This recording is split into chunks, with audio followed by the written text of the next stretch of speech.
Allez, après cette petite pause musicale, nous voilà de retour sur les ondes de Variance FM. Il est donc grand temps de recevoir le dernier invité de cette soirée. Il s'agit en l'occurrence de Jérémy et il va nous parler de la glaneuse. Bonsoir Jérémy. Bonsoir, On est ravis de vous avoir avec nous sur les ondes de Variance FM, c'est un plaisir. également. Eh bien écoutez, j'ai plein de questions à vous poser sur ce que vous faites.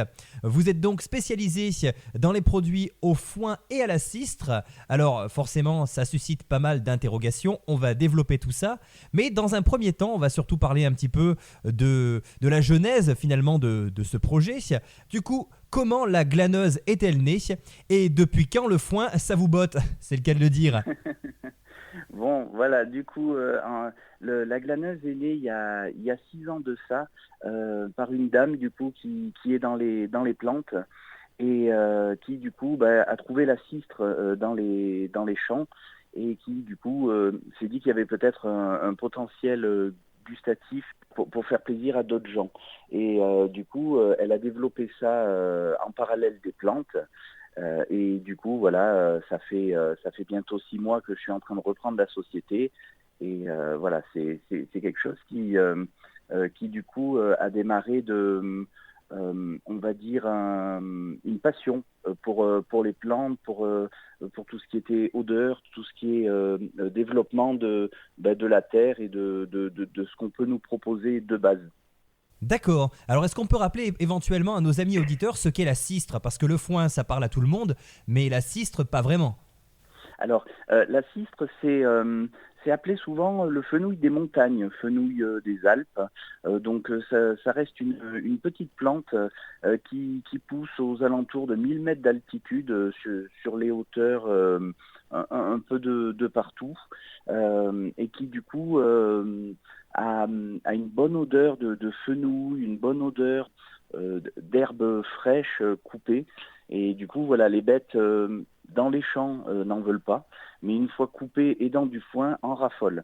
Donc, du coup, voilà, c'est pour ça qu'on a démarré sur du foin à la cistre. D'accord. Alors, quel type de produit au foin et à la cistre proposez-vous? Alors, nous proposons de la gelée, nous proposons du sirop, nous proposons pas mal de petites choses, du sel avec de la cistre à l'intérieur. Nous proposons aussi des liqueurs avec l'alcool de foin à la cistre. Voilà, c'est vraiment la base, c'est le foin à la cistre. Après, du coup, on tourne autour parce que du coup, au départ, la liqueur, c'était intéressant, mais il y a autre chose à faire. Donc, les sirops, autre chose, voilà, des choses qui n'ont pas d'alcool, mais qui peuvent plaire au plus grand nombre. Donc, voilà, et puis ça permet de faire découvrir aux gens quelque chose de différent, plus ou moins atypique, et qui, du coup, est très bon. Donc, voilà, il ne faut pas hésiter à être curieux. Oui, c'est C'est vrai que c'est totalement atypique. Des produits au foin et à la cistre, on n'en voit pas forcément beaucoup. Et on aura le plaisir de développer un petit peu tout ça d'ici quelques instants. On parlera notamment des saveurs parce que je pense que c'est une question importante à poser. Mais avant cela, on va surtout parler des ingrédients que l'on retrouve dans vos produits. Du coup, d'où viennent ces ingrédients? On ne va pas en faire tout un foin, c'est le cas de le dire, mais ce tout à fait. critère est important pour beaucoup de consommateurs quand même. Alors le foin au départ vient de la frontière entre la Haute-Loire et l'Ardèche, vers Saint-André en Vivarais. Et du coup voilà, c'est des parcelles de terrain en agriculture bio qui ont été sélectionnées assez rigoureusement pour contenir le plus de cistre possible, avec un ensoleillement le meilleur possible. Et du coup voilà, dès le départ, quand on va dans les champs, on sélectionne les parcelles. On sélectionne les endroits où il y a le plus de cistre. L'agriculteur passe, coupe, on regarde ce qu'il y a. On est vraiment sur la recherche de qualité et de voilà, cette quantité de cistre qui va faire un produit fini le meilleur possible. Et du coup, voilà, après, une fois mise en botte, on ramasse les bottes qui nous intéressent le plus pour pouvoir avoir cette qualité et cette démarche, on va dire, le plus propre possible, parce que c'est la terre qui nous le propose. Donc il n'y a pas d'engrais, il n'y a rien, c'est vraiment naturel. Et voilà, on essaye de respecter au maximum le terrain et la façon de faire dès le départ. D'accord, donc en fait, si je comprends bien, quand vous ramassez le foin, celui-ci contient également la cistre dans la botte en fait. C'est ça, tout à fait. Et du coup, au départ, c'est pas c'est pas très sec. La cistre n'est pas très sèche. Il faut le temps que ça sèche. Et du coup, voilà, elle se développe dans le foin en séchant. Donc, du coup, la cistre est présente, elle est coupée, elle est ramassée, elle est bottelée directement dedans. Et après, nous, on récupère ce foin complet avec la cistre. On ne sépare pas la cistre. Donc, on, les goûts, les odeurs que vous aurez à la fin, c'est pas que la cistre, c'est le foin à la cistre. Donc, il y a aussi les saveurs du foin. Parce que le foin, il faut savoir, a de la saveur. C'est pas c'est pas énorme, mais les saveurs du foin sont déjà assez sympas à elles toutes seules. Rajouter à la cistre, voilà, ça fait développer d'autres saveurs encore meilleures finalement. Et du coup, voilà, c'est un ensemble. C'est le foin et la cistre présente dedans. D'accord, alors justement, puisque vous parlez de saveur, on va y venir maintenant. En termes de saveur, comment pourriez-vous décrire vos produits? Si vous deviez choisir quelques adjectifs, lesquels choisiriez-vous en soi? Beaucoup de gens essayent de chercher un comparatif, à savoir ce que le cerveau peut se dire. Ah, ça sent le miel, ah, ça sent l'anis, ah, ça sent. Non, c'est des choses qui du coup sont différentes et il faut savoir arriver à faire la part des choses. Donc je dirais frais. C'est quelque chose de frais, de différent, d'assez nouveau finalement parce qu'on n'a pas trop l'habitude, mais voilà, vous mettez ça dans un kir, vous trouvez la fraîcheur de la cistre qui arrive après, et voilà, c'est quelque chose d'assez sympa et différent, on va dire. D'accord, et je suppose que assez régulièrement, vous faites face à des personnes qui sont un petit peu déphasées finalement en dégustant vos produits à la cistre et au foin.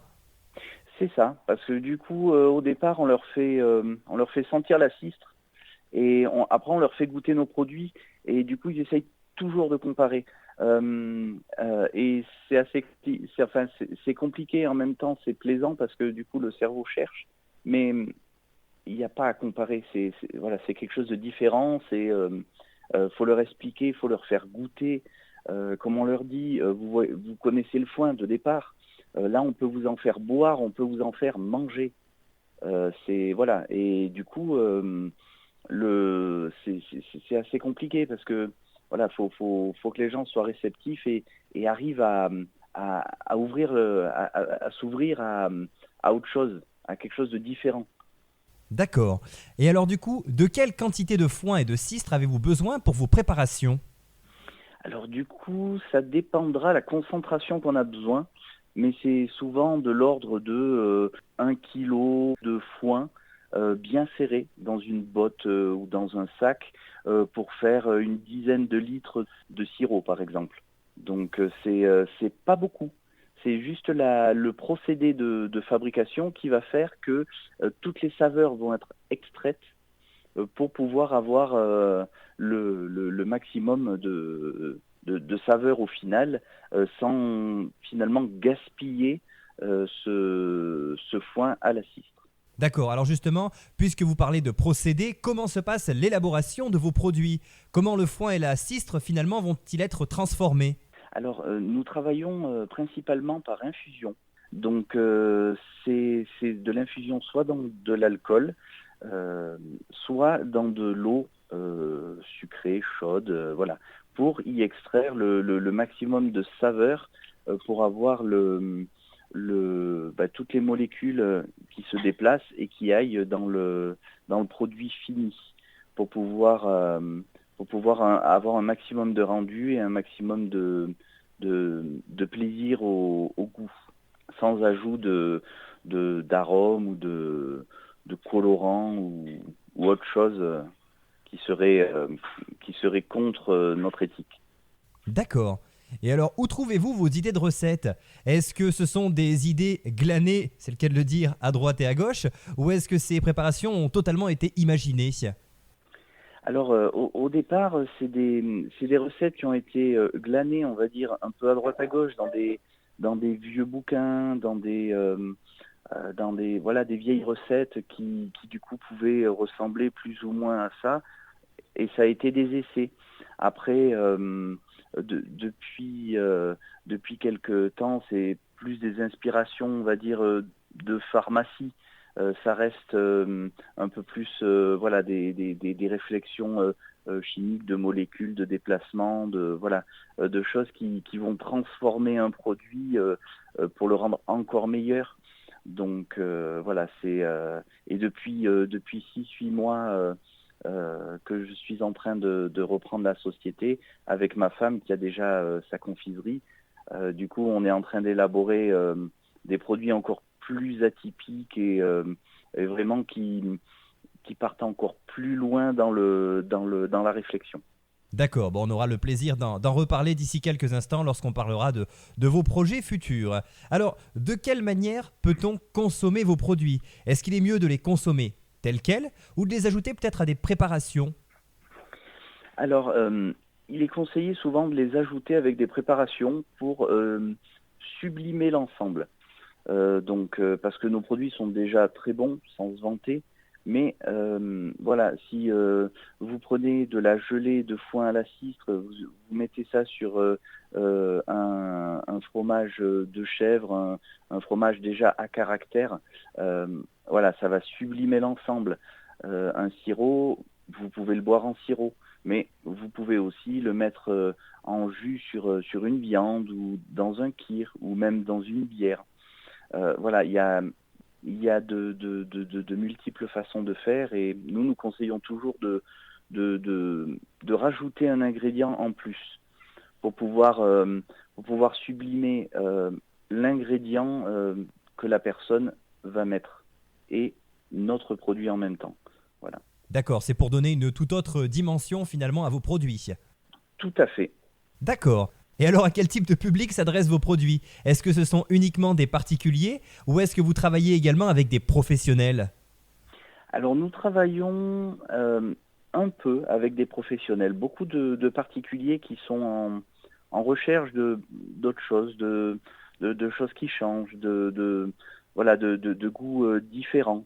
Après, les professionnels, c'est un peu plus compliqué parce que souvent, ils ont leurs idées recettes, et puis leur apporter quelque chose qu'ils ne connaissent pas à intégrer, c'est un peu plus compliqué. Parce que du coup, le procédé est autre. Il faut arriver à imaginer un produit qu'ils ne connaissaient pas et le mettre dans quelque chose qu'ils connaissent pour le sublimer. Et c'est un peu plus compliqué à développer. Mais nous sommes en train de le faire et petit à petit, nous allons y arriver. Et oui, et puis si on demande aux restaurateurs de changer leurs recettes, ça risque de les rendre chafouins, c'est le cas de le dire pour le coup, hein. Ouh, là oui. Non, mais après, c'est vrai que ça pourrait faire partie de grandes recettes dans la haute gastronomie, parce que pour le coup, ce sont des spécialités assez atypiques, comme vous le disiez tout à l'heure. Et le fait de les inclure dans des plats élaborés, ça pourrait donner quelque chose, je pense, d'assez sympathique, hein. Tout à fait. Après, à voir qui serait intéressé pour travailler nos produits. Eh bien écoutez, ce sera peut-être un projet futur et justement, on va y venir justement à vos projets. Est-ce que vous avez prévu peut-être de développer de nouveaux produits dans les semaines ou les mois à venir? Alors oui, nous sommes en train de développer en partenariat avec la société que tient ma femme, la confiserie, Sucré Salé, de développer des liqueurs avec la cistre, mais aussi avec d'autres plantes, avec d'autres produits, avec voilà, faire des mélanges, faire d'autres produits qui tourneraient bien sûr autour du foin, autour des parcelles de terrain disponibles, voilà, autour de pas mal de petites choses qui pourraient faire pour améliorer le produit en lui-même. D'accord, et Donc des confiseries au foin et à la cistre, c'est vrai que ça pourrait être une idée assez sympa finalement. ah ben ça, on en a sorti il y a quelques mois, des confiseries au foin et à la cistre. C'est même le départ, on va dire, du fait que la société est en train de changer de main. car du coup, la personne qui avait la société a décidé de prendre sa retraite et nous, on ne voulait pas perdre ce procédé relativement atypique, on va dire, de foin à la cistre. Et du coup, nous avons intégré un alcool de foin à la cistre dans nos confiseries au départ et qui a actuellement un succès fou parce que du coup avoir une confiserie avec de l'alcool de foin, c'est encore plus atypique et du coup voilà, ça nous promet de belles choses en vue. Tout à fait. Eh ben, écoutez, en tout cas, Jérémy, c'était un plaisir d'échanger avec vous. Avant de vous laisser, j'ai tout de même une dernière question à vous poser. Où peut-on vous retrouver? Est-ce que vous avez éventuellement une page Facebook, un site internet, peut-être même directement une boutique dans laquelle on peut vous rendre visite? Alors nous n'avons pas de boutique. Quelques épiceries fines nous référencent, mais plutôt du côté Ardèche, la Haute-Ardèche. Mais sinon, après, voilà, nous avons Facebook, ça s'appelle La Glaneuse. Nous avons un site internet aussi qui s'appelle laglaneuse.fr. Voilà, après le nom aussi va évoluer, le nom de la société. Donc il restera presque le même, voilà, mais il aura sa petite touche atypique aussi. Donc vous le verrez au fur et à mesure. Donc voilà. D'accord. Bon, bah écoutez, en tout cas, c'était un plaisir d'échanger avec vous, Jérémy. Merci de nous avoir fait découvrir vos produits qui sont très atypiques. On a voyagé un petit peu ce soir parce que du coup, on est parti dans le sud de la Haute-Loire. On est resté dans notre région, hein, pour le coup, chers amis auditeurs, car vous le savez, on est là pour promouvoir le local et là, on reste en Auvergne avec les produits de Jérémy. Merci encore. On vous dit à bientôt, Jérémy. Vous revenez quand vous voulez. Oui, au plaisir. À bientôt.